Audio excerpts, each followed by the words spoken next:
Hello and welcome to Bastards and Broken Things, a podcast brought to you by the Fan Critical Network, covering, of course, House of the Dragon, Game of Thrones, and all A Song of Ice and Fire content.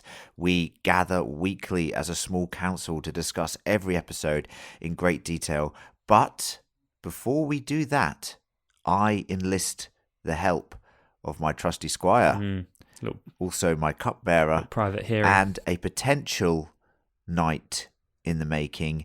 Yes, I get little Gareth to help me decipher my immediate thoughts after watching said latest episode. And that's just to give you, lovely listeners, some delicious morsels of gossip. Delicious. Yeah, delicious. I stumbled, but delicious morsels, Gareth, of gossip, until we get that deep dive out later in the week. Hello, Gareth. How are you? A little bit angry, to be honest. A little bit angry. Oh, God, here we go. go. Well, look, Tech issues. I've had some tech issues. Jesus. Which isn't ideal coming into this. But I was already angry because earlier today I listened to the deep dive that you and Lady Baron took part in. Actually listened to one. Actually listened to our own podcast. Isn't that impressive, dear listeners? Isn't that impressive? Yeah. They're just not normally worth commenting on. And okay. in your Thanks. little advert section, I'm setting the record straight, dear listener. Yeah. Whilst I'm not a tall man, I am 5'8" or 173 centimeters. Right now, that's literally a couple of centimeters below average height. So you're below average. Well, height. And yes, some would say you are the imp of the group. I may not be a strong man, but I will outrun any of you, and you know that to be true. We'll get a tourney started, and we'll have jousting, we'll have melee combat, and then we'll also just have a running race for shits and giggles. Can Lucy joust on my behalf, please? What are you saying about Lucy? I'm confused now. Anyway, she can hold a lance. I'm sure she can carry. Oh, Jesus, Gareth. She knows how to handle it. I think that's got a bit saucy. Jesus Christ. Scandal. Anyway, let's move on. Scandal in the small council. We've just finished watching episode 9, titled The Green Council. Okay, Gareth, what are your unsullied, unfiltered thoughts on this episode? And of course, do not score it. No, I'm not going to score it. Or I'm not going to score it explicitly.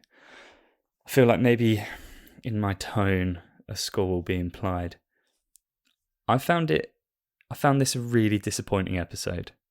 I was buzzing about this show after the last two, and I again off air, because we do not blueberry at this stage, but off air I gave both of the previous 5 blueberries, and I thought, this is it, we have liftoff. And then this episode, to be honest, it was fucking bizarre at times. It was really weird. There's some weird shit in there, bro. There's some weird shit. I'll do that. But weird in terms of why have they filmed it like this? And why is this little scene structured in this way? This isn't like 12-year-old after school knight in shining armor TV show. This is A Song of Ice and Fire. This is Westeros that we're talking about. So why are they doing this little campy chase Aegon around King's Landing, Flea Bottom? I found it a strange episode. I didn't understand a lot of people's motivations, or what really the kind of consequences would be of certain outcomes. So I didn't know, where the stakes were. And I just found myself wanting to see Rhaenyra and Daemon, and I didn't. Oh, you'll get that next week. Oh, yes. Yeah, I'm sure you'll get that next week, because next episode's called Rhaenyra and Daemon. I think it's called the Black Council, something like that. Yeah, look, I'm going to echo a little bit your thoughts. I think coming off the back of 2 5 blueberry episodes, and last episode I thought was absolutely amazing, and I've sung the praises of it on multiple podcasts now. This to me. How many other podcasts are you doing?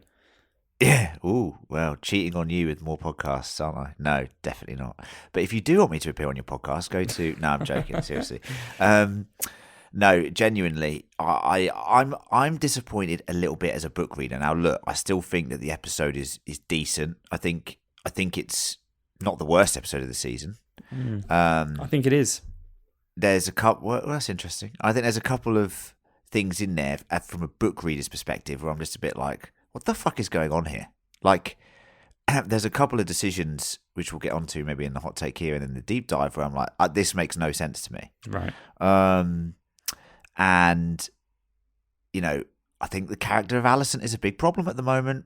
It's a big problem. They've dug themselves into a little hole with the prophecy bullshit, and all that shit. It's just it's making it very muddled when it doesn't need to be this muddled. And they had a clear path that seemed right to me.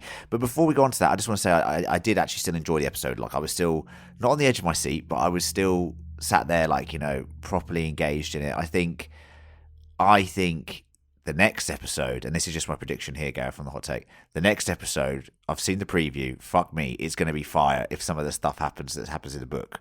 Okay, Yeah. So instead of the usual Game of Thrones formula, and if every listener should know this because they probably have watched Game of Thrones, episode 9, which is this episode, is usually the one where something massive happens, and then episode 10 is like reconfiguring the board in ready, for the next season.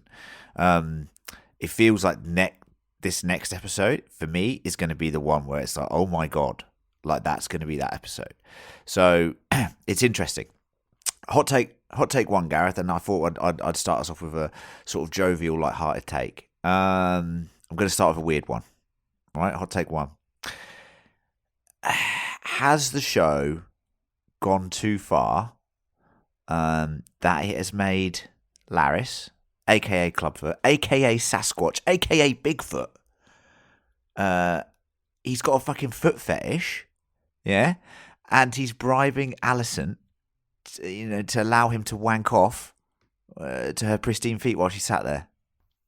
I mean, now, why? You may, listeners, you may think this is a weird hot take to start with, but I have to say, I just want to know why. Why are they doing this?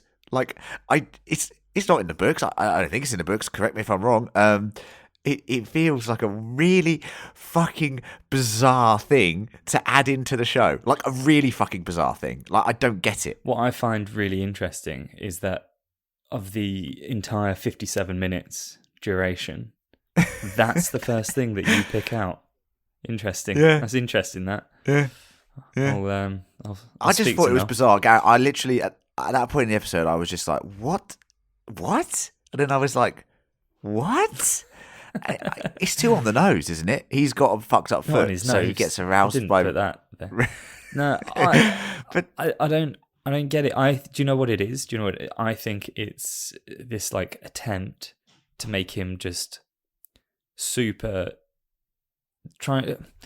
there is a bit of a problem, I think, in the Game of Thrones world where, or not in the Game of Thrones world, in TV in general, where basically physical disabilities or like anything, any unusual features equals bad guy or like creepy guy. It's a trope, isn't it? And tropey, yeah. For years, people with disability have said, like, can you stop doing this, please?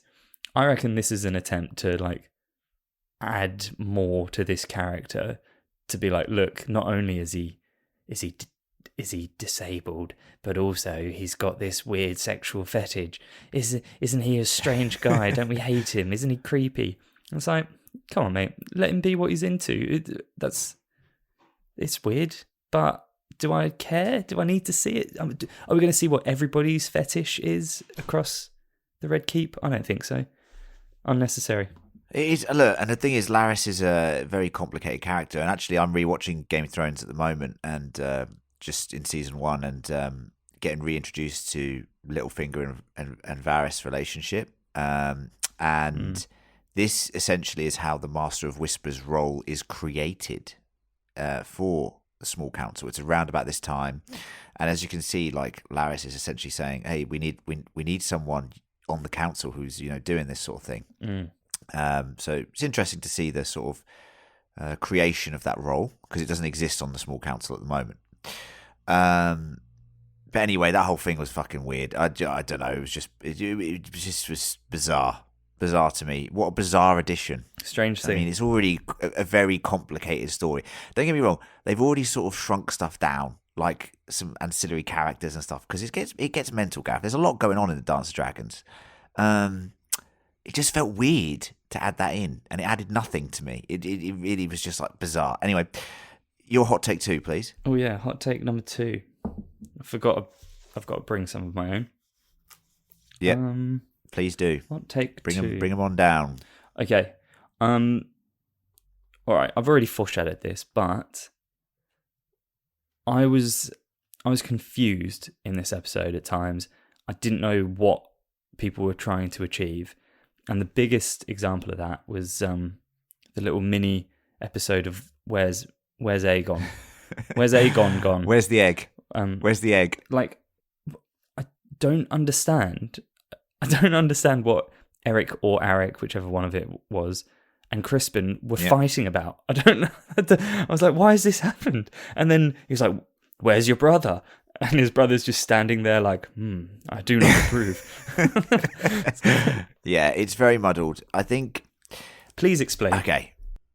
I'll try and explain it quickly because it's a hot take and I don't want to go into deep dive. Eric and Arik, twins in the Kingsguard, shortly introduced last week.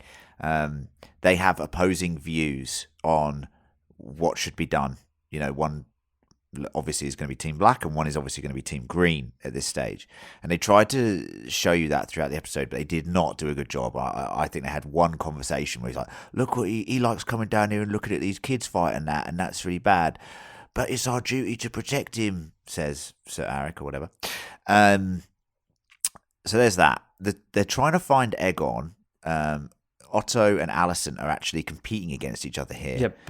Because if Otto gets his hands on Aegon first, he is going to say to Aegon, hey, kill Rhaenyra and Daemon. Send a fucking hit squad out there right now. Go to Dragonstone and behead them. Yeah. Right? But if Alicent gets to Aegon first, she can sort of hold the power. Like, no, we're doing things on my terms. Otherwise, we're not crowning him at all. And that's the sort of situation. Now, I hope that helps, Gareth. Now, I actually agree with you. I think it was handled quite poorly in the episode. And for me, it took away from the tension in the Red Keep, because I'll move on to my hot take 3, Gareth. The Green Council that takes place right after Viserys has died in that room. Yeah. Is actually a very tense moment where there's some really interesting conversations happening. And it's one of my favourite parts of A Dance of Dragons, in the book. Because there's several different accounts of what happens, right? But my hot take is here is R.I.P. Lord Beesbury. Yeah? Yeah. Because he does, he dies, right? Did he? And that whole scene I thought was very good. I really like the tension, like the sort of like, we're doing something really shady here, but then Beesbury's like, nah, I've got, I'm in, we can't do this. I've sworn an oath. We've all sworn oaths. What are you doing? He's obviously not in on this Green Council shit. And whether it's him getting his throat slit, which happens potentially in the book, or getting thrown out of the window, which is also an outcome that might happen in the book because there are different accounts of what happens. I thought that his death here was a bit bizarre. Weird. Just slammed his head. Sit on down. The orb. I felt dead. the other two options would have been more. Like if he had just pulled his head back and slit his throat, I think that would have been fucking powerful, like in a disgusting, horrible way. So that is, I think this scene was very good for tension, but I do think, like, going back to your Aegon thing, when we go on this hunt for Aegon into fucking Flea Bottom, it really took away from that tension of like, we're battling down the hatches, all of the fucking servants are being locked up, anyone who knows the king is dead, right, is being locked up because it is fucking crowd control. If you don't swear fealty to us right now, you're dead, or you're in the fucking dungeons, right? So when we go into Flea Bottom, it's a bit like we lose that tension. And just as a little bit of a tidbit for you here, listeners, in the books, they leave Viserys in his room rotting for 7 days. 7 fucking days. Too many days, that. Right? That is too many days. It gets hot. Gets hot in King's Landing. It fucking does, mate. It does. So that's my sort of thing here. It's like they've gone away from this fucking siege mentality situation, right? To what you said, Gareth. Now, did you like the scene, the Green Council scene? Yeah, to an extent. Firstly, Lord Beesbury, I didn't know he had it in him. I was impressed. Standing up for what he believes in. But I swear an episode or two ago, they were sort of making out that he was losing it. He was like, yeah. He started talking about something that had happened years before. And I do believe my washing needs hanging out. It's like, not now, Lord Beesbury, shut up. And then like, quiet, Beesbury. And then now he's like, cool, I liked him. At least he went out, standing up for what he believes in. That's right. His death was rubbish. Sit down. I'll just die. Brutal. But yes, I did like that kind of reveal that they're all little snakes in the grass. But then again, as well, Alicent's kind of reaction to it was like, "Is this? I mean, this is going on. You know this is going on." Yeah. And this is a problem that I have, is the fact that people can say, look, Len was saying earlier on that they wanted to give the Greens a bit more sympathy, because I said it was all very one-sided. And I think they've gone too far the other way now. They've made Alicent, not complicit in this, whereas she is fully complicit in this in the books, to the point of she is a very vicious character, right? Both sides do horrific things. That is to be expected, okay? So I'm just saying. But the Alicent we see here is so sort of still protecting Rhaenyra that I just can't. I don't buy it personally, because I've read the book. I don't buy it. But obviously, as a show watcher, you're entitled to however you want to see the character. Obviously, it makes for a more interesting possible dynamic if she is a bit more on the fence with this situation. So I'd like to see how it evolves, for sure. And maybe it can win me over if her character develops in a more interesting way, which it has the scope to with this change, I guess. I also think, I don't know if this is enough for a hot take, because we kind of covered it last week as well, but her motivations for this being a misunderstanding of what Viserys is babbling about in his final moments, that doesn't cut it. You can't have her on one hand be like, no, Rhaenyra, we can't do this. We have to do the right thing. And then on the other hand, be like, yeah, but he does want this absolute fucktard of a son to be king. And incredibly, actually, Aegon has the most clarity out of anybody at any point in this episode, where he's like, father wouldn't have wanted this. He thought I was a bellend. It's like, yes, mate, he did, because you are. Yes. But fair play, well done. You are. And he says he had 20 years to say that, but he never did. Yes, correct. Why, Alicent is smarter than this and knows that that's not true. I guess there's an argument to say she's looking for an excuse, or that's it. That's exactly what it is. She is looking for anything to justify what is about to happen. And look, maybe in her position, we would do the same thing, because I can tell you right now, shit's going to need justification, because it's about to kick off. The Dance of Dragons officially starts at the end of this episode, Gareth. And here's another hot take for you. It's about Rhaenys and her dragon, Melly, hot the Red take. Queen. Hot take, and the coronation scene. Yeah. I just want to say, first of all, I hope King Charles doesn't go this way next year. Imagine that. First of all, I want to say that I think Rhaenys and the actress playing her this year has been fantastic. I think she's doing a fucking brilliant job. She brings such gravitas to every scene, like that scene with her and Alicent here, where Alicent's trying to sweet talk her, and she's not having any of it, But the coronation scene I thought was pretty cool in scope and in grandeur, and I liked seeing some really cool things in there, like Aegon's Valyrian steel crown, and also Blackfire, the sword of Aegon the Conqueror. These are all really cool little super nerdy A Song of Ice and Fire things, right? And it then descends into chaos, Gareth, with essentially just before you talk about that though. Go on. Did you look at any of the extras? They're hilarious. They are so funny. They are hilarious. Some of them were like talking to each other, like, yeah, maybe he should be king. I was like, what the fuck is going on here? Yeah, which one is he again? I don't know. It's like, oh, he's that Aegon one. I mean, maybe there would be like that, I guess. That's part of the point. They don't give a shit. I but they are know. Terrible. Terrible. Anyway, carry on. Dragon. Enter dragon. The dragon... break out. The dragon breaks out and essentially wreaks havoc. And then Rhaenys has the opportunity to end the war, which hasn't even started yet, by the way. It's about to start. Right then. She can incinerate them all. I'm not saying she should, because that's obviously a psychopathic move. But she chooses to just flee, and obviously she's going to tell Rhaenyra and Daemon and the Blacks what is going on. Mm-hmm. What are your thoughts on that whole thing, Gareth? I thought that was cool. Rhaenys is cool. A dragon's cool. I think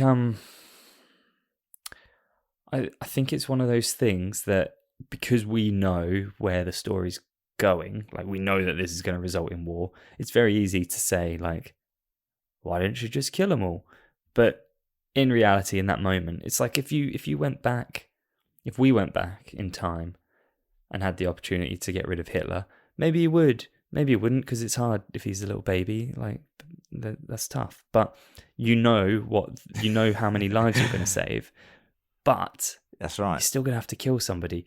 Even then it's tough. Even then it's a tough thing to do, let alone at this point where she doesn't have benefit of being able to sit down and read House of the Dragon, right? Like, she doesn't have that opportunity. She doesn't know what's coming. She just knows that there are people who are being dickheads and are threatening to start war. I understand why she didn't do it, is what I'm saying.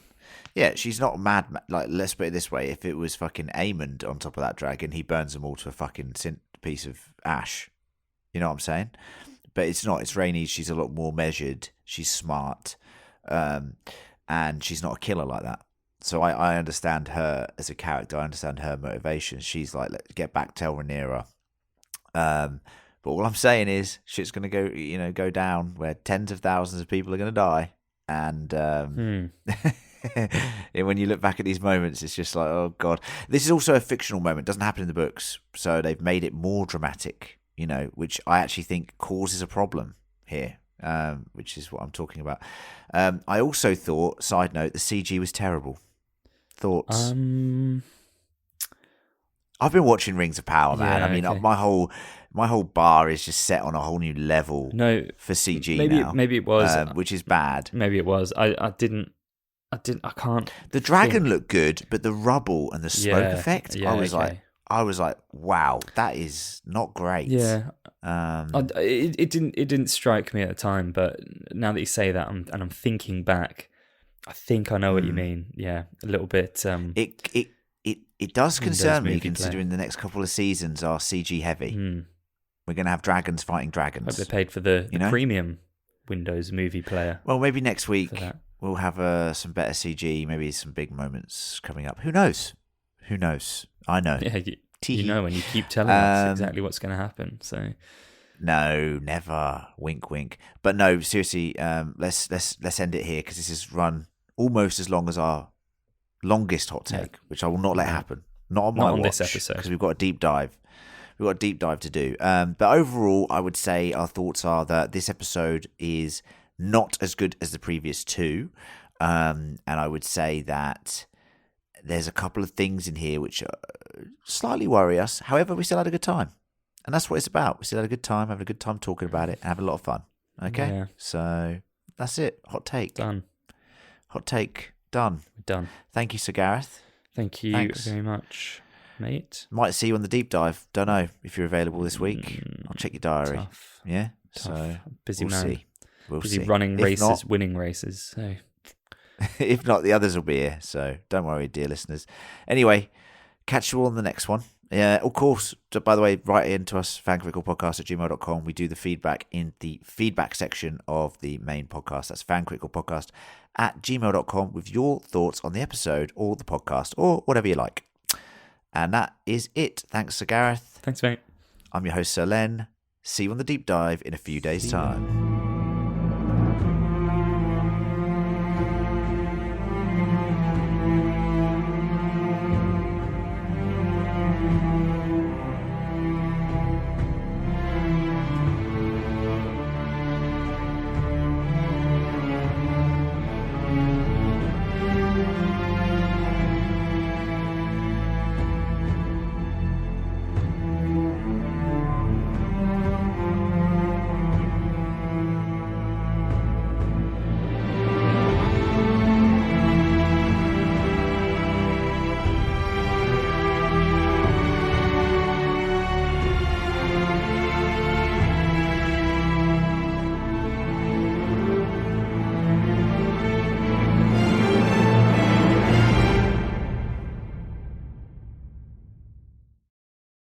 At Kroger, we work with local farms right in our own backyard to bring you food that's fresher than fresh. From homegrown watermelon that makes your mouth water to crisp corn picked right around the corner. Come pick out some yourself, because shopping for local produce should be as easy as shopping at your local Kroger. Kroger, fresh for everyone.